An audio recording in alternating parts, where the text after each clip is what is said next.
서로 인사하는 시간을 갖겠습니다. 하나님이 좋은 것을 주실 겁니다. 네, 오늘도 예배에 나오신 여러분들을 축복합니다.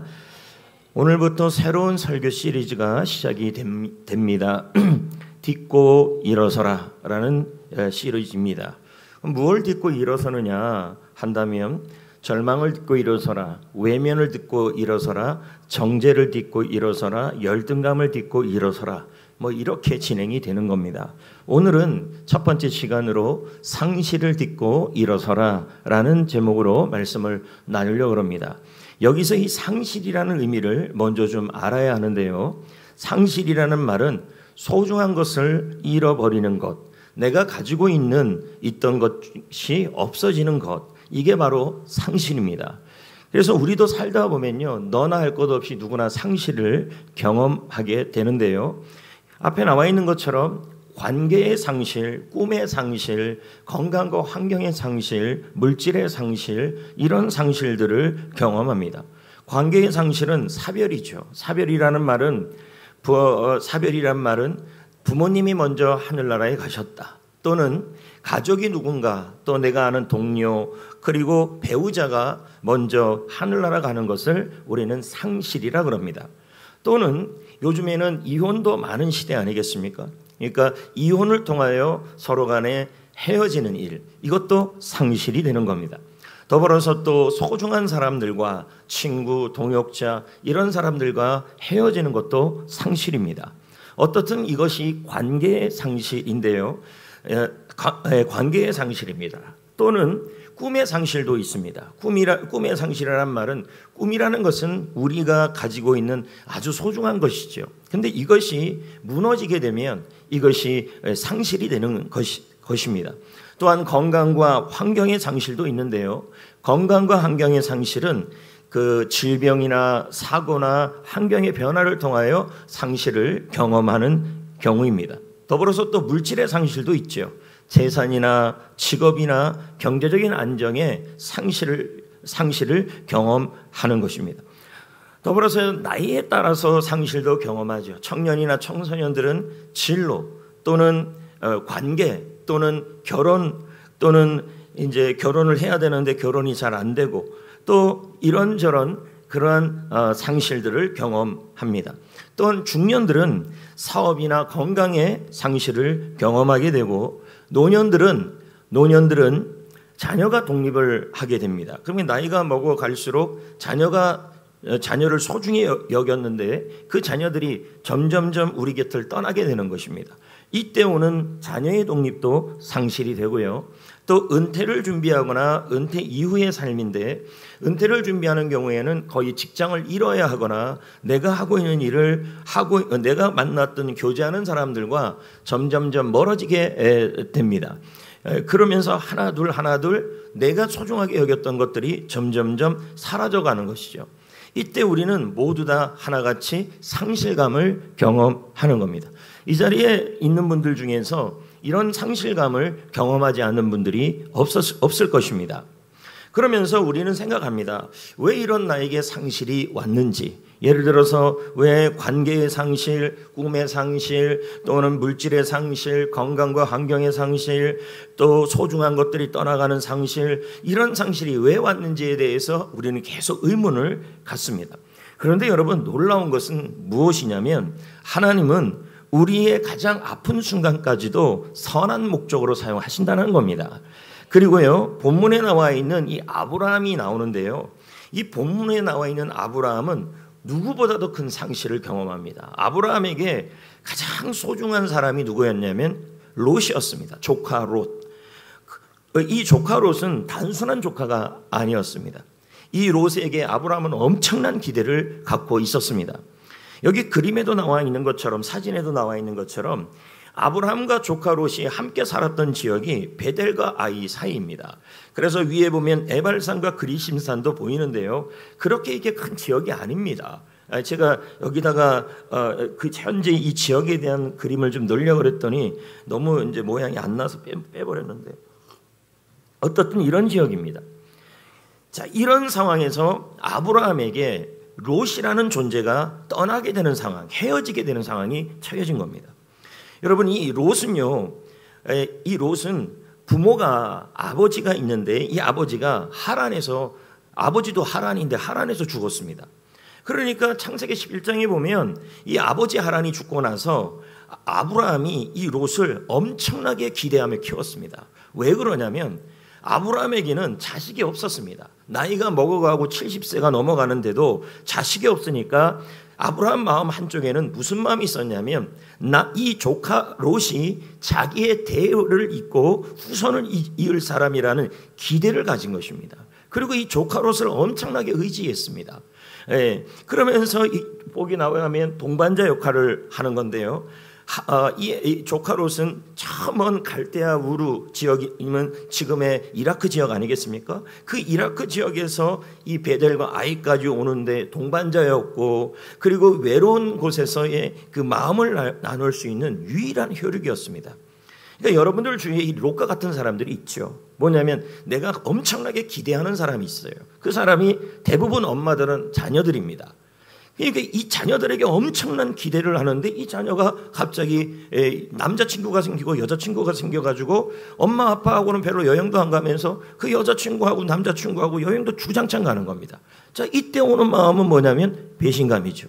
기대감, 내가 그러려고 키웠나 뭐 이런. 그러면서 또 엄마 아빠는 뭐라 그러냐면, 자, 예배 시간에 교역자들 자꾸 늦게 들어오지 마세요.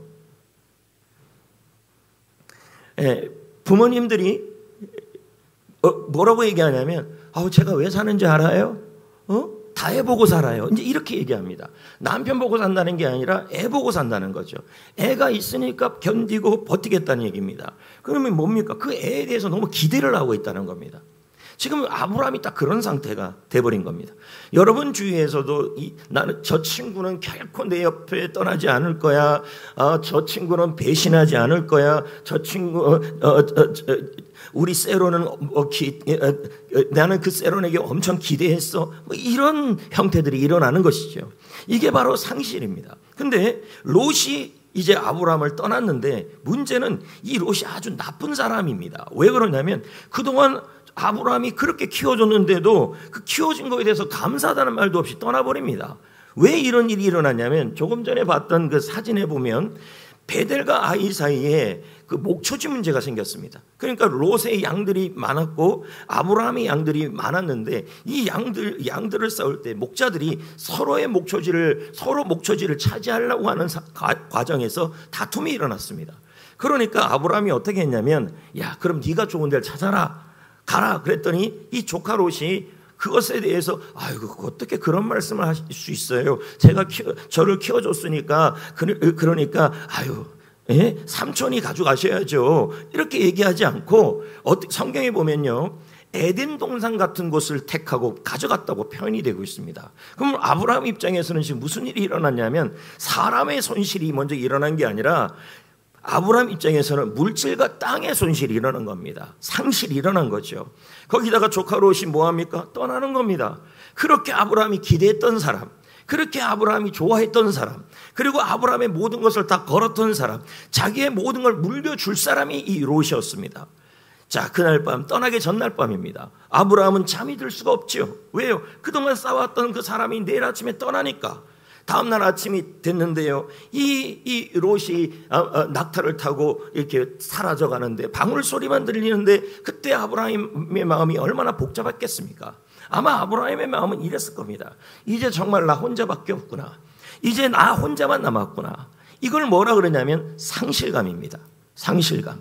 여러분, 그런데 여러분 오늘 말씀에 보면요, 놀라운 말씀이 나옵니다. 창세기 13장 14절 말씀을 볼까요? 읽어볼까요? 시작. 롯이 아브람을 떠난 후에 여호와께서 아브람에게 이르시되. 롯이 아브람을 떠난 후에, 이 말은 롯만 떠난 게 아니라 롯이 선택했던 에덴 동산 같은 그 땅도 같이 포함된 겁니다. 그러면 지금 롯이 아브람을 떠난 후에라는 말은 아브람이 상실감을 경험하고 있는 순간입니다. 그때 여러분 누가 나타났습니까? 누가 나타났습니까? 여호와께서 아브라함에게 이르시되, 이렇게 나옵니다. 여러분, 롯은 떠났는데 하나님은 남아있는 겁니다. 물질은 떠났는데 하나님은 남아있는 것입니다. 여러분, 사람은 떠나도 하나님은 남아있습니다. 여러분, 물질은 떠나도요, 하나님이 우리의 기업이 되시는 것입니다. 여기서 나오는 말씀에 의미가 있어요. 그게 뭡니까? 제가 아까 말씀한 것처럼 롯은 떠났습니다. 내가 기대했던 사람은 떠날 수 있습니다. 그래서 이런 말이 있습니다. 사람에게는 기대하면 안 됩니다. 우리가 기대하고 소망할 분은 하나님밖에 없습니다. 왠지 아십니까? 사람에게 기대하면요, 반드시 상실감이 옵니다. 또는 여러분, 물질에게 기대하고 자녀에게 기도하고 친구에게 기대하면요, 반드시 상실감이 옵니다. 그런데 하나님은 뭐합니까? 떠나지 않고 찾아오셨습니다. 함께하러 오셨습니다. 그리고 여러분 뭐라 그럽니까? 롯이 아브라함을 떠난 후에 하나님이 아브라함에게 이르시되, 이렇게 나옵니다. 그러면 상실의 회복이 시작됐는데요, 언제 회복이 시작됐냐면 하나님의 말씀이 아브라함에게 들릴 때 회복이 시작됐습니다. 그러니까 여러분들 이 자리에 상실감이 있는 분들이 있을 터인데, 그런데 여러분 혹시나 그런 분들이 있다면 오늘 하나님의 말씀이 평상시에든 어떻든 그의 말씀이 여러분의 귀에 들린다면 회복이 시작되는 것입니다. 더불어서 여러분, 아브라함은 상실이 끝으로 보였습니다. 왜요? 조카 롯이 떠났잖아요. 그럼 뭡니까? 내가 기대했던 사람이 떠난 거예요. 그리고 또 뭡니까? 목초지가 없는 상황이 돼버린 것입니다. 그러니까 아브라함 입장에서는 상실이 끝이 돼버린 겁니다. 그런데 여러분, 상실이 끝인 줄 알았는데 그 다음에 여호와가 등장하고 있는 것입니다. 이건 뭘 의미하는 거냐면 상실은 끝이 아니다. 상실은 마침표가 아니다. 상실은 마지막이 아니다. 상실은 쉼표이다. 상실은 느낌표이다 하는 뜻입니다. 쉼표라는 말은 하나님께서 다시 시작하는 곳이라는 뜻이고, 느낌표라는 말은 하나님이 역사에서 놀랄 일이 일어나는 장소라는 얘기입니다. 이게 바로 상실의 장소라는 겁니다. 그렇다면 여러분, 성경 곳곳을 찾아보면요, 성경을 찾아보면요, 하나님도 떠난 분이 있어요. 그래도 성경 전체를 찾아보면요, 사람이 떠나고 물질이 떠나고 환경이 떠나고 다 떠나도요, 하나님만은 남아 있었어요. 근데 여러분, 하나님도 버린 분이 계셔요. 그분이 누군지 아십니까? 예수님입니다. 왜 그렇습니까? 여러분, 예수님은 하나님의 아들이었습니다. 빌립보 말씀에 보면 하늘의 영광을 버리고 오셨다 그랬습니다. 그러면 여러분, 예수님은 하나님의 아들로 하나님의 영광을 버리고 왔기 때문에 엄청난 상실감을 갖고 온 겁니다. 그러다가 시간이 지납니다. 그렇게 하늘나라에서 영광을 누리는 분이 너무너무 가난하게 살아갑니다. 그럼 물질의 상실을 누리는 거죠. 그러다가 여러분, 예수님이 십자가의 사역을 감당합니다. 그럴 때 어떤 일이 일어났습니까? 예수님이 가장 기대했던 사람들이 제자들입니다. 12명의 제자들. 그 중에 여러분, 모든 제자들이 예수님 곁을 다 떠납니다. 특히 더 여러분, 예수님의 마음을 제일 힘들게 했던 사람이 세 제자입니다. 누굽니까? 베드로와 야고보와 안드레입니다. 베드로와 요한과 야고보입니다. 왜요? 예수님이 겟세마네에서 그렇게 말을 했습니다. 내가 너무 힘드니까 기도 좀 해달라 했더니 코막 물고 자는 겁니다. 기대감이 무너지는 것이죠. 예수님 입장에서 그렇게 기대했던 사람들, 특히 수제자라고 했던 사람들이 예수님 곁을 떠나가고 있었습니다. 떠났습니다. 사람들은 어떻습니까? 바로 5일 전만 해도 예수님을 향하여 구원주라고 외쳤습니다. 종려나무를 들고 외쳤습니다. 근데 그들이 지금 뭐라 그러냐면 십자가에 못 박으라고 얘기하고 있습니다. 사람들의 인정도 떠나간 것입니다. 명예를 잃고 생명을 잃고, 더 중요한 건 하나님도 버렸습니다. 여러분, 마태복음에 보면 27장에 보면 이런 말씀이 있습니다. 예수님이 십자가에서 외쳤어요. 나의 하나님, 나의 하나님, 어찌하여 나를 버리십니까? 여러분, 이렇다면 지금 아브라함보다 더 큰 상실감을 경험하고 있는 것입니다. 그런데 여러분, 예수님이 십자가에 달려서 돌아가신 그 자리, 상실을 경험하는 그 자리는 그냥 그 자리가 아니라 상실 뒤에 하나님의 큰 계획이 있었던 자리였습니다. 여러분, 우리를 구원하는 자리이고, 그 자리에 하나님의 부활이, 예수 그리스도의 부활이 일어나는 자리였습니다. 그러므로 여러분, 예수님의 십자가와 상실은 마침표가 아니고 쉼표이고 끝이 아니고 하나님의 계획이 있었던 장소가 되는 것입니다. 여러분, 현재 상실을 경험한 분들이 있습니까? 직장의 상실, 물질의 상실, 그리고 사람의 상실, 그리고 자녀의 상실, 그리고 여러분 건강의 상실, 모든 여러분 귀중한 것들이 잃어버리고 있는 순간을 경험하고 있습니까? 여러분, 마지막이 아닙니다. 끝이 아닙니다. 하나님의 계획이 준비되어 있습니다. 하나님이 일하시는 장소가 바로 상실의 장소인 줄 믿습니다. 여러분, 그 사실을 우리가 어떻게 알 수 있냐면 창세기 13장 15절에 보면요, 하나님이 상실을 경험하는 이 아브라함에게, 자, 그럼 여러분, 아브라함이 잃었던 첫 번째 상실은 뭐였냐면 땅이었습니다. 아브라함은 좋은 땅을 다 잃어버렸습니다. 그런데 하나님은 뭐라 그러냐면 땅을 주시는데 그 땅을 아브라함만에게만 주는 것이 아니라 아브라함의 후손에게까지 계속 주겠다고 약속하고 있습니다. 하나님의 계획은 너무 크고 놀라운 것입니다. 상실의 자리에서. 창세기 13장 15절입니다. 읽어봅니다. 보이는 땅을 내가 너와 내 후손에게 주리니 영원히 주리라. 여러분 보십시오. 아브라함은 조카 롯에게 좋은 땅을 양보했습니다. 그리고 한쪽 마음은 양보를 했지만 참 억울하기도 했을 것입니다. 왜 억울했습니까? 그동안 그렇게 키워주고 그렇게 먹을 거 입을 거 부모님 없다고 해줬는데도 그 아무런 감사도 없이 가져갔던 이 아브라함, 이 조카 롯의 모습에 아브라함이 실망이 안 됐겠습니까? 상실이 안 됐겠습니까? 그런데 하나님은 어떡합니까? 하나님은 아브라함이 양보한 것보다, 이룬 것보다 훨씬 더 넓은 땅을 약속하여 주셔서 동서남북 다 주시겠다고 약속하고 있는 겁니다. 이 말씀은 우리에게 이렇게 말하는 것입니다. 우리가 양보하거나 우리가 잃은 그 자리에서도 하나님은 더 큰 것을 계획하고 준비하고 있습니다. 왠지 아십니까? 하나님은 언제나 어디서나 상실했을 때나 상실했을 장소에서도 가장 좋으신 분이시기 때문입니다. 아멘.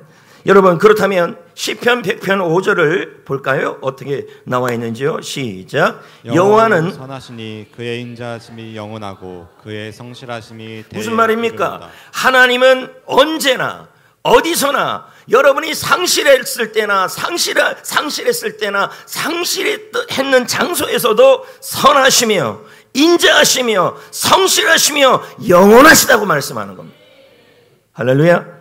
지금 상실을 경험했습니까? 여러분, 그 자리에서도 하나님은 가장 좋으신 것으로 언제 어디서나 제일 좋으신 것을 준비하신 하나님입니다. 우리에게 상실은 끝이 아닙니다. 할렐루야. 가끔 그러잖아요. 청년들 중에서 그런 청년들이 있을 수 있겠죠. 나는 왜 결혼을 못하나? 나는 왜 헤어졌나? 여러분, 끝이 아닙니다. 예, 끝이 아닙니다. 상실은 끝이 아니라 하나님의 더 놀라운 계획을 준비하고 있습니다. 왜요? 내가 상실했을 때나 상실했던 장소에서도 하나님은 선하시고 인자하시고 성실하십니다. 아멘. 지금 아브라함은 또 누구를 잃었으면 사람을 잃었습니다. 기대했던 사람이에요. 아브라함 입장에서는 조카 롯이 가장 합당한 사람이었습니다. 그런데 하나님은 뭐라 그러냐면, 아브라함아, 조카가 너의 후손이 아니라 네 몸에서 나는 이삭이 너의 후손이 될 거다. 그리고 그 후손이 나왔는데 그 후손을 통해서 땅에 먼지같이 티끌같이 수많은 후손들이 앞으로 나올 거다. 하나님의 계획이에요. 자, 16절입니다. 시작. 내가 내 후손의 땅에 티끌 같게 하리니 사람이 땅에 티끌을 셀 수 있을진데 내 후손도 세리라. 여러분, 아브라함은 조카 롯 한 사람을 떠나보냈죠. 근데 이 사람이 떠나보내고 싶은 사람이었습니까? 기대했던 사람. 여러분들 친구 중에서도 그렇잖아요. 제일 여러분이 인간관계에서 힘들 때 믿었던 친구가 여러분 마음을 아프게 할 때입니다. 그럴 때가 있어요. 이게 상실이에요. 그리고 또 뭡니까? 내가 그 친구한테 떡볶이도 사주고 콜라도 사주고 팥스무디도 사주고 팥빙수도 다 사줬는데, 그런데 여러분 그 사람이 다른 친구랑 더 친한 것입니다. 그러면 여러분 마음이 어떻습니까? 무척 행복합니까? 아니지 않습니까? 상실감이 오는 것입니다. 여러분, 이런 상실감이 있을 그때에 하나님께서는 무엇이라고 얘기하냐면 그 상실했던 그 자리에서 더 큰 것을 준비하시고 더 큰 하나님의 계획을 준비하신다는 얘기입니다. 이게 지금 오늘 말씀의 내용입니다. 왜요? 하나님은 언제나 어디서나 상실의 자리에서나 상실한 순간에서도 선하시고 인자하시고 성실하시기 때문입니다. 아멘. 그럼 제가 한번 질문을 해봅시다. 아까 상실에 대한 얘기를 우리가 나눴습니다. 나누면서 뭐라고 얘기했냐면 뭘 얘기했냐면 사람에 대한 상실, 잠깐만 볼게요. 자, 관계의 상실 얘기를 했습니다. 사별, 이혼, 소중한 사람과의 헤어짐, 꿈의 상실, 모든 꿈이 무너져가는 거, 건강과 환경의 상실, 물질의 상실, 그러니까 여러분, 왜 그러면 하나님이 이런 상실을 우리에게 주시냐는 거예요. 예? 가끔 보면 그러잖아요. 우리가 하나님 앞에서 왜 하나님은 나에게 자녀에 대해서 상실감을 가지게 하고, 물질에 대해서, 관계에 대해서, 특히 또 이런 거 아닙니까? 회사를 경영하다 보면 회사 안에서 직원들에게 모든 것을 다 했는데 그들이 마음을 알아주지 않으면 그건 상실입니다. 상실감입니다. 그리고 회사 서로 간에 바이어들끼리 왔다 갔다 하는데 그 사람을 위해서 최선을 다했는데 우리 마음을 안 알아주면 그것도 상실이에요. 자, 또 여러분 뭡니까? 건강을 의지하고 살아갔는데 건강이 어느 순간 없어졌어요. 그것도 상실이에요. 예? 그리고 은퇴를 했어요. 은퇴를 하면 제일 많이 나타나는 현상이 인간관계가 좁아집니다. 그러면 또 상실감을 경험합니다. 만나는 사람이 없어집니다. 여기 학생들은 뭡니까? 그런 것들도 있을 수 있는 거 아니겠습니까? 저 안에 무슨 일이 일어나는지 모르겠지만 만났다 헤어졌다 하지 않겠습니까? 그게 다 상실 아닙니까? 그러면 여러분 하나님이 우리에게 이 상실을 허락하신다는 얘기예요. 왜 그럴까냐는 거죠. 아브라함에게 하나님이 왜 상실을 허락했냐는 거예요. 여러분, 왜 우리가 그러면 배우자가 사별을 하고 먼저 하늘나라 가게 하고, 그 답을 우리는 다 알 수가 없어요.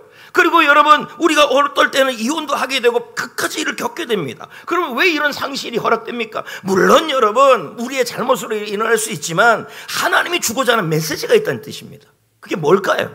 조정민 목사는 다음과 같은 말을 합니다. 자, 읽어봅시다. 시작. 내가 소중하게 여기는 것들이 자꾸 작아질 때 생각하고 또 생각해야 한다. 그걸 너무 의지하고 살지 말라는 하나님의 사인이기 때문입니다. 자, 그럼 여러분, 소중한 것들이 자꾸 사라지는 이유는 뭐예요? 여러분이 너무 그걸 의지했다는 얘기예요.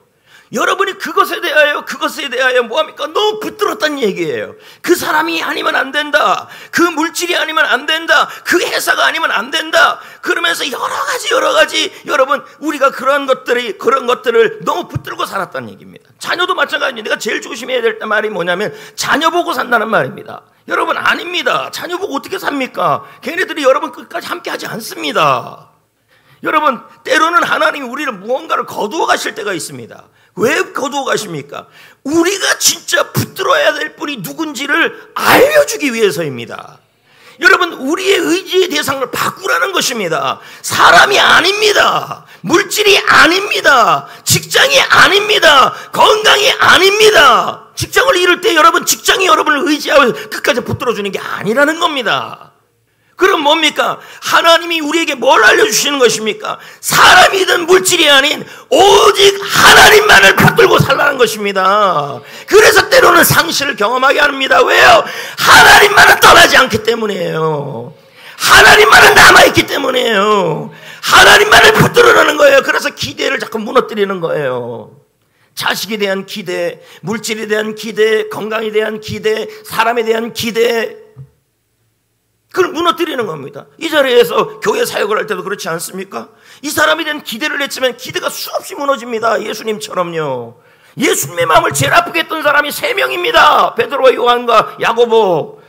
변화산에서 예수님에 대한 비전을 다 알려주면 뭐합니까? 잠만 자는데 예수님 마음이 오직 답답했겠습니까? 기대가 무너지는 거죠.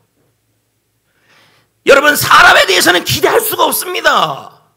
우리의 기대, 우리의 소망, 우리의 의지의 대상은 하나님입니다. 사람을 의지하지 말라고요. 사람 붙들지 말라고요. 물질 붙들지 말라고요. 실망만 합니다. 여러분, 아브라함이 만난 하나님은 어떤 분일까요? 여러분, 이 아브라함은요, 지금 상실감에 빠져 있습니다. 물론 다음 주에 이 본문을 또 한 번 합니다. 근데 이 본문을 가지고 다음 주에 할 때는 상실이 아니고 절망입니다. 물론 그 관점에서 제가 말씀을 나누겠지만요. 그러면 아브라함이 만난 하나님은 어떤 하나님이냐는 것입니다. 상실이라는 말은 여러분, 소중한 것이 없어지는 것입니다. 그렇다면 아브라함이 만난 하나님은 어떤 하나님이어야 되냐면 없는 것을 있게 하시는 하나님을 만나야 하는 겁니다. 맞지 않습니까? 지금 아브라함 같은 경우는 상실을 경험했습니다. 땅을 상실하고 롯을 상실했습니다. 없어졌습니다. 그럼 뭐예요? 하나님은 아브라함이 만난 하나님은 다른 어떤 하나님보다도 있게 하시는 하나님을 만나야 합니다. 근데 사도 바울이 아브라함에 대한 얘기를 하면서 로마서에 아브라함이 만난 하나님을 두 가지를 표현했는데 그 중에 하나가 이 구절입니다. 4장 17절 읽어봅시다. 시작. 4장 17절 로마서. 자, 하나님은 없는 것을 있는 것으로 부르시는 이시라. 이렇게 나와 있습니다.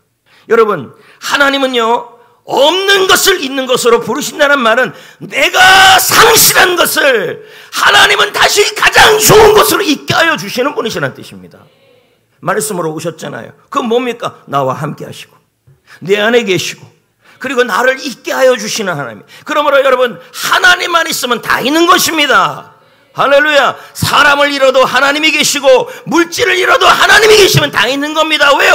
여호와는 나의 상급이요 기업이십니다. 그럼 여러분, 아까 창세기 13장 14절에 제가 다시 한번 말씀해 볼게요. 롯이 아브라함을 떠난 후에 하나님의 이름이 나와요. 여호와께서 이렇게 나와요. 왜 여호와라는 이름을 썼을까요? 있게 하시는 하나님이에요. 무슨 뜻이냐면 여러분, 여호와라는 이름의 뜻은 누가 하나님을 만들었다는 것이 아니라 하나님은 스스로 존재하시는 분, 있는 분이라는 뜻입니다. 그리고 또 이런 뜻입니다. 하나님은 존재하시고 있는 분이시지만 모든 것을 있게 할 수 있는 분이시라는 뜻입니다. 그게 하나님 여호와라는 뜻이에요. 그럼 여러분 봅시다. 창세기에 빛이 없었을 때 하나님이 뭐라 그랬습니까? 빛이 있게 하시는 하나님. 여러분, 하늘이 태양이 없었을 때, 달이 없었을 때 하나님은 뭐예요? 일월 성신이 있게 하시는 하나님이었습니다. 생명이 없었을 때 생명을 있게 하시는 하나님이었다는 것입니다. 여러분, 그러므로 우리 상실을 경험하는 여러분, 오늘 있는 것보다 없는 게 너무 많은 분들, 여러분, 하나님이 여러분을 있게 하여 주실 겁니다. 여러분과 함께 하여 주십니다. 여러분 안에 계십니다. 그분을 믿고 의지해야 합니다. 있게 하여 주시는 분입니다. 사람을 있게 하시고, 여러분 인생을 있게 하시고, 꿈을 있게 하시고, 물질을 있게 하시는 하나님입니다. 저는 한 사람을 지금 소개하려고 그래요. 가수입니다. 가수. 이 가수의 이름은 제레미 캠프인데요. 이 제레미 캠프는요, 아주 찬양도 잘하는 분입니다. 근데 이분이 이 아브라함처럼 깊은 상실을 경험합니다. 근데 어느 거냐면요, 아내와의 사별입니다. 그는 결혼을 했습니다. 아내의 이름은 멜리사입니다. 근데 여러분, 결혼 4개월 만에 아내가 죽습니다. 암으로. 자, 그럼 한번 생각을 해보자는 겁니다. 자기가 너무 기대하고 4개월이면 여러분 완전 신혼입니다. 엄청납니다. 근데 이런 상황에서 아내가 떠났으니 얼마나 마음이 답답하겠습니까? 예, 이 마음속에 이 상실감, 내가 기대했던 이 아내가 떠난 거 아니겠습니까? 그러니 이 제레미 캠프는요, 하나님에 대하여 절망하게 되는 거죠. 실망하게 되는 거죠. 그래서 성경을 벽에다 던지고, 자기가 좋아했고 사랑했던 기타를 막 벽에다 던지면서 다 부셔버렸습니다. 근데 이 아내가 마지막 고백을 하죠. 하늘나라 가기 전에. 뭐라고 얘기합니까? 여보, 내가 먼저 하늘나라 갑니다. 가지만 하나님이 나를 왜 먼저 부르시는지 그 의문에 대해서 나도 잘 모르겠습니다. 그러나 나는 지금 사망의 음침한 골짜기라도 예수님이 함께 하시고 내가 예수님을 만나는 그것만으로도 나는 충분합니다. 이러고 운명을 했습니다.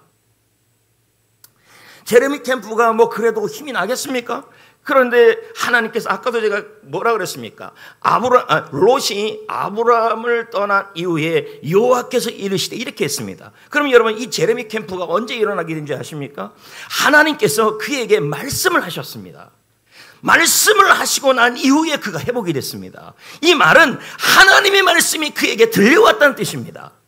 회복이 시작된 것입니다. 성경을 읽으면서 하나님의 감동으로, 그러면서 이렇게 감동을 준 겁니다. 노래를 하나 지어라. 지금의 너의 이 감정을 노래로 하나 지어라. 기타를 다시 메라. 너와 같은 상실감을 경험한 사람들에게 하나님은 남아있다라는 말을 알려줘야 한다. 감동이 온 겁니다. 그래서 지은 노래가 I'll still believe입니다. 나는 여전히 믿습니다. 무슨 뜻입니까? 내 마음이 찢어지는 느낌입니다. 가사가 그렇습니다. 내 마음이 찢어지는 느낌입니다. 왜요? 아내를 잃었으니까, 사별을 했으니까. 내 마음에 질문이 여전히 있습니다. 무슨 질문이 있습니까? 왜 아내를 빨리 데려가셨냐는 거예요. 근데 그 질문에 대한 답을 하나님이 안 줘요. 하지만 이 제레미 캠프가 뭐라 그러냐면, 그럼에도 불구하고 하나님은 언제나 좋으신 분이시고, 하나님은 언제나 선하신 분이시고, 지금의 모든 이 답을 내가 알 수는 없지만, 그럼에도 불구하고 하나님이 가장 좋은 것으로 인도하신 하나님임을 내가 믿습니다. I still, 나는 여전히 빌리브 믿습니다. 하나님이 신실하심을. 오후에 이 영화를 상영할 겁니다. 제가 이 영화를 보여줘야겠다. 왜냐하면 이 영화 자체가 오늘 오전 말씀하고 연결이 됩니다. 상실을 듣고 일어났기 때문이죠. 그리고 그 상실 가운데 승리한 모습이 바로 이 제레미 캠프의 고백입니다. 여러분, 믿음이 뭔지 아십니까? 지금 나에게 일어나는 이 상실 속에 일어나는 그 답을 알고 믿는 게 믿음이 아닙니다. 현재 나에게 일어나는 일에 대해서 도저히 질문밖에 없고 답이 찾을 수 없다 할지라도, 왜 나에게 이런 상실이 왔는지, 왜 나에게 이런 일이 왔는지 그런 답이 없다 할지라도 여전히 하나님은 나와 함께 하시고, 하나님은 언제 어디서나 가장 좋으신 분이시며, 하나님은 언제나 옳다라는 사실을 여전히 믿는 게 믿음입니다. 답은 주님이 나중에 주실 겁니다. 여러분, 나의 롯은 누구일까요? 혹시 여러분도 누군가를 너무 의지하며 살고 계시진 않습니까? 이 사람이 없으면 안 돼. 이 직업이 없으면 안 돼. 이 물질이 없으면 안 돼. 이 건강이 없으면 안 돼. 이 사람의 인정이 하나님 인정보다 더 중요해. 여러분, 그런 것이 있다면 바로 여러분의 롯인 것입니다. 하나님은 그런 것들에 대하여 상실하게 할 수가 있습니다. 왠지 아십니까? 그것들을 기대하지 말라는 겁니다. 하나님만 기대하라는 얘기예요. 하나님으로 충분하다는 얘기예요. 오늘 이 자리에 취업에 실패하신 분들, 연애에 실패하신 청년들, 청소년들, 절망하지 마십시오. 절망하지 마십시오. 그건 끝이 아닙니다. 하나님은 그 상실의 자리에서 가장 우리에게 맞는 사람을, 맞는 자리를 예비하고 있는 것입니다. 그리고 이 자리에 있는 중년 여러분, 사업이 어렵다고, 건강이 나빠졌다고, 또 사별했다고, 그런 저런 일로 인하여 어려움을 겪고 있습니까? 그럼 깨달으셔야 합니다. 내가 사람을 기대했구나, 사업에게 기대했구나. 물론 사업에 기대해야 되죠. 그러나 여러분, 그 모든 것보다 중요한 건 하나님으로 충분하고 내가 의지하고 믿을 분은 하나님이십니다. 그걸 알려주기 위해서 하나님이 때로는 상실을 경험하게 하는 거죠. 자녀가 독립했습니까? 여러분 은퇴했습니까? 자녀가 독립했다면 이제 나밖에 안 남은 것이죠. 그럼 뭡니까? 하나님을 더 붙잡으란 얘기입니다. 은퇴했습니까? 하나님이 여기서 끝이 아닙니다. 새로운 시작을 주실 것입니다.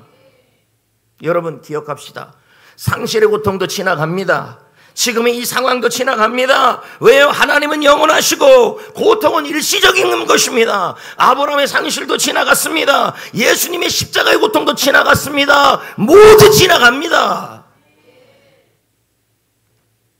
상실을 듣고 일어서게 하시는 하나님, 어떤 하나님입니까? 없는 것을 있게 하시는 하나님입니다. 이걸 믿으셔야 합니다. 지금 상실을 경험하고 있습니까? 없는 것을 있게 하신 하나님을 믿으셔야 합니다. 그분이 나와 함께하고 있습니다. 건강을 잃었습니까? 물질을 잃었습니까? 사람을 잃었습니까? 우리 하나님은 없는 것을 있게 하시는 요 하나님이십니다. 그분이 우리와 함께합니다. 여러분, 골로새서 2장 9절 10절에 이런 말씀이 있습니다. 우리 주님 안에는 모든 신성의 영광이 충만하다. 근데 그 신성의 영광이 충만한 것이 우리 안에 있다. 우리의 주님은 통치자와 건세자들의 모든 것의 머리가 되신다. 그분이 우리 안에 계시고 우리와 함께 하십니다. 그분을 믿으십시오. 그분이 우리를 붙들어 주십니다. 있게 하십니다. 그분의 힘으로 일어나는 겁니다. 여러분의 힘으로 못 일어납니다. 여러분, 성경에 보면요, 자신의 인생에 있어서 40년을 의지했던 사람을 잃어버린 사람이 나옵니다. 그가 누구냐면 여호수아죠. 여호수아의 인생의 멘토는 누구냐면 모세입니다. 얼마나 의지했겠습니까? 모세가 없으면 마음이 허전하고 모세가 없으면 사는 것이 너무 힘들었던 이런 상황인데, 그만 하나님은 가나안 땅에 들어가기 전에 여호수아 옆에 모세의 죽음을 보게 합니다. 40년을 의지한 거 아니겠습니까? 그 40년을 의지했던 모세, 자신의 모든 것이고 의지했던 모세, 여호수아는 너무도 큰 상실감을 경험합니다. 왜요? 이제 의지해야 될 사람이 없으니까. 왜 하나님이 그러면 이런 상실을 경험하게 합니까? 왜 그랬습니까? 여호수아에게 알려주고 싶은 겁니다. 사람을 붙들지 말아라. 하나님은 붙들어라. 하나님은 떠나지 않는다. 하나님은 버리지 않는다. 하나님은 함께 한다는 걸 알려주기 위해서입니다. 그래서 여러분, 여호수아 1장 5절 9절에 뭐라 그럽니까? 모세가 죽었지만 내가 너를 떠나지 아니할 거다. 내가 너를 버리지 아니할 거다. 내가 어디로 가든지 내 하나님 여호와가 너와 함께 하리라. 그러므로 강하고 담대하라. 놀라지 말고 두려워하지 말아라. 이렇게 말씀하는 겁니다. 무슨 말입니까? 내가 너에게 용기를 주겠다는 얘기입니다. 상실을 딛고 일어나는 것도요, 주님이 주시는 용기로 일어나야 합니다.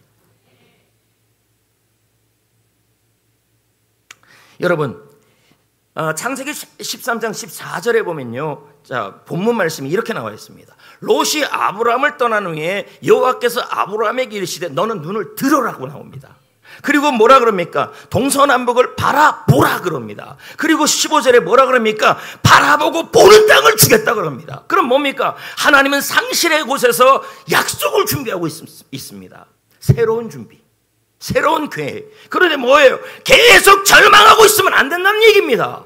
눈을 들으라고 얘기합니다. 바라보라고 얘기합니다. 믿음은 바라보는 것입니다. 근데 어디서 보라 그럽니까? 14절에 뭐라 그럽니까? 너는 눈을 들어 너 있는 곳에서. 그러면 아브라함이 있는 곳이 어디입니까? 상실의 자리입니다.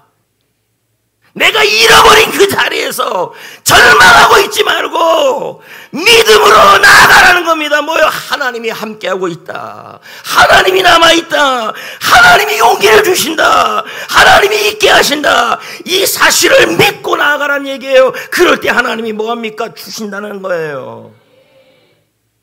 그러니까 계속 상실했다고 절망하고 상실했다고 무너지고 상실했다고 힘 쭉쭉 빠지면서 입에서 하는 말이 뭐만 나옵니까? 나는 왜 없나 이것만 얘기하고 있습니다. 택도 없습니다. 여러분, 분명하게 여기 나옵니다. 내가 보는 땅을 주겠다. 여러분, 상실의 자리에서 반드시 하지 말아야 될 말이 있어요. 없다라는 말입니다. 아무도 없다. 아무것도 없다. 소망이 없다. 방법이 없다. 길이 없다. 상실의 자리에 주님이 남아있는데, 주님의 계획이 남아있는데, 주님이 주시는 용기가 있는데 뭐라 그러냐면 없대요. 또 그럽니다. 게스트가 없다. 사람이 없다. 힘이 없다. 못하겠다. 이런 말이 우리 입에서 계속 튀어나옵니다. 그러니까 여러분, 아무런 열매가 나타나지 않는 겁니다. 어디에서? 가정에서, 직장에서, 셀에서, 교회에서. 심리학 연구에 따르면요, 없다의 영향이 있습니다. 자꾸 없다 그러면요, 자신감이 떨어지고요, 의지가 약해지고요, 분위기가 나빠지고요, 성과도 낮아집니다. 그런데 여러분, 있다라고 말하면요, 자신감이 높아지고요, 가능성이 올라가고요, 협력이 잘 이루어진다고 얘기합니다. 실제로 미국의 아이스하키 팀에서 감독님이 선수들에게 뭐라 그랬냐면 이길 길이 없다라는 말은 아예 하지 말아라 그랬습니다. 그러니까 없다 이 말은 아예 하지 말라는 겁니다. 이게 2022년 그 미국의 거기서 나온 겁니다, 신문에. 그러면 없다 하는 말을 절대 하지 말래요. 그럼 뭐 하면 조그만 가능성이라도 보여도 가능성이 있다라고 말하라고 해요. 승리가 일어나는 겁니다. 여러분, 우리가 초대교회 알지 않습니까? 사도행전의 교회. 사도행전의 교회는 있는 게 많습니까? 없는 게 많습니까? 없는 게 많죠. 재정이 있습니까? 우리 교회도 마찬가지입니다. 뭐 부족하면 재정이 없어. 하여튼 되는 일도 안 됩니다. 그러면요, 재정이 없다. 안전도 없죠. 왜요? 여러분, 사도행전의 교회 성도들은요, 생명의 위협을 받았습니다. 핍박 때문에. 그러면 안전도 없어요. 그러면 여러분, 큰 자기만의 교회 건물이 있습니까? 헤롯 성전밖에 뭐 더 있습니까? 거기가 뭐 기독교인들의 성전입니까? 건물도 없는 거 아닙니까? 없는 거 투성입니다. 그런데 이 사도행전 교회 사도행전 3장에 뭐라 그럽니까? 바울이 베드로와 요한이 분명히 얘기합니다. 안진뱅이를 향하여 그 은과 금은 내게 없는 건 맞다라는 겁니다. 그러나 내게 있는 것이 있다라는 겁니다. 그게 뭐냐면 예수 그리스도의 이름이 있다고 말합니다. 예수님이 있다고 말합니다. 예수님이 있대요. 그 있다는 고백 안에 하나님의 역사가 있었고 부흥이 있었고 세례의 역사가 있었습니다. 여러분들 똑같지 않습니까? 하나님의 게스트가 없어요. 그래서 번식이 없어요. 하여튼 없다 투성입니다. 아까 뭐라 그랬습니까? 내가 보이는 땅을 주겠다. 믿음으로 나아가는 사람에게 주겠다는 겁니다. 그러니까 있다라고 선포해야죠. 뭐라고요? 상실의 자리에서, 모든 것이 없는 자리에서 나에게 하나님이 있다. 하나님의 계획이 있다. 하나님의 도움이 있다. 하나님의 역사가 있다. 하나님의 기적이 있다. 하나님의 소망이 있다. 하나님의 방법이 있다. 왜 그런 말은 안 하십니까? 여러분 힘으로 하라는 게 아닙니다. 주님이 주신 용기로 하라는 얘기죠.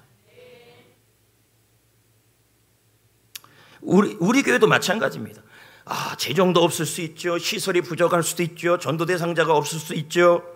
여러분 상실의 자리입니다. 그럼 이 자리에서 뭐라고 얘기해요? 여러분 가정도 마찬가지 아니겠습니까? 그럼 여기서 좌절하면요 하나님이 일을 못 하시는 거죠. 왜? 지금 내 안에도 계시고 나와 함께 하시고 나에게 용기를 주시고 없는 것을 있게 하시는 주님이 우리 속에 계시는데 우리는 아무것도 능력이 나타나지 않아요. 세상에 이렇게 약한 크리스찬들이 어디 있겠습니까? 왜 그렇습니까? 믿지를 않아요. 하나님이 있게 하시는 하나님을 믿질 않아요. 상실의 자리에서 일어나게 하시고 용기와 힘을 주시는 그 힘으로 일어나질 않아요. 자꾸 없다라고만 얘기를 해요. 그러니까 뭡니까? 없지요. 셀 초대 만찬 때 게스트가 없는 셀들 한번 보자는 거죠. 계속 없다 하니까 있을 수가 없죠. 주님이 일하게 하셔야죠. 우리 교회를 주시는 하나님의 경력, 하나님이 있습니다. 하나님이 함께 하십니다. 다 큰 계획이 있습니다. 하나님이 능력을 주십니다. 하나님이 용기를 주십니다. 하나님이 있게 하여 주십니다. 그렇지 않겠습니까?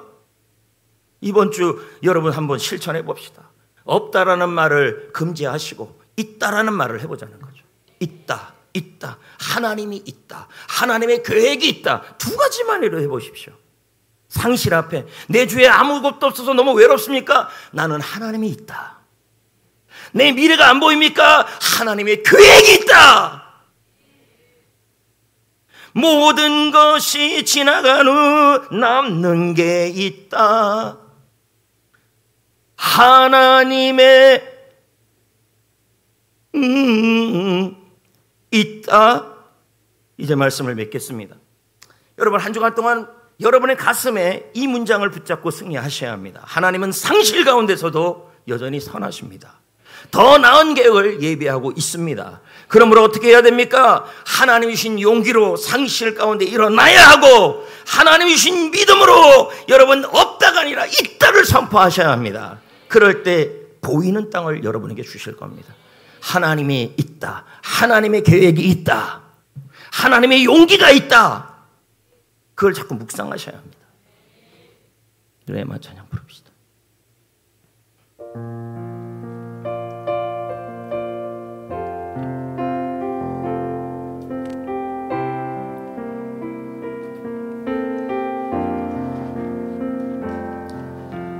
눈보라치는 겨울도 지나가리라. 어둠의 긴 터널도 지나가리라. 절망의 힘든 세월도 지나가리라.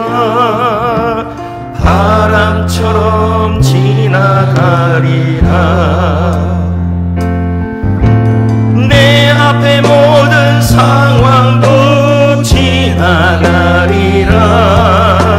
지금의 고통도 지나가리라. 견디기 힘든 시련도 지나가리라.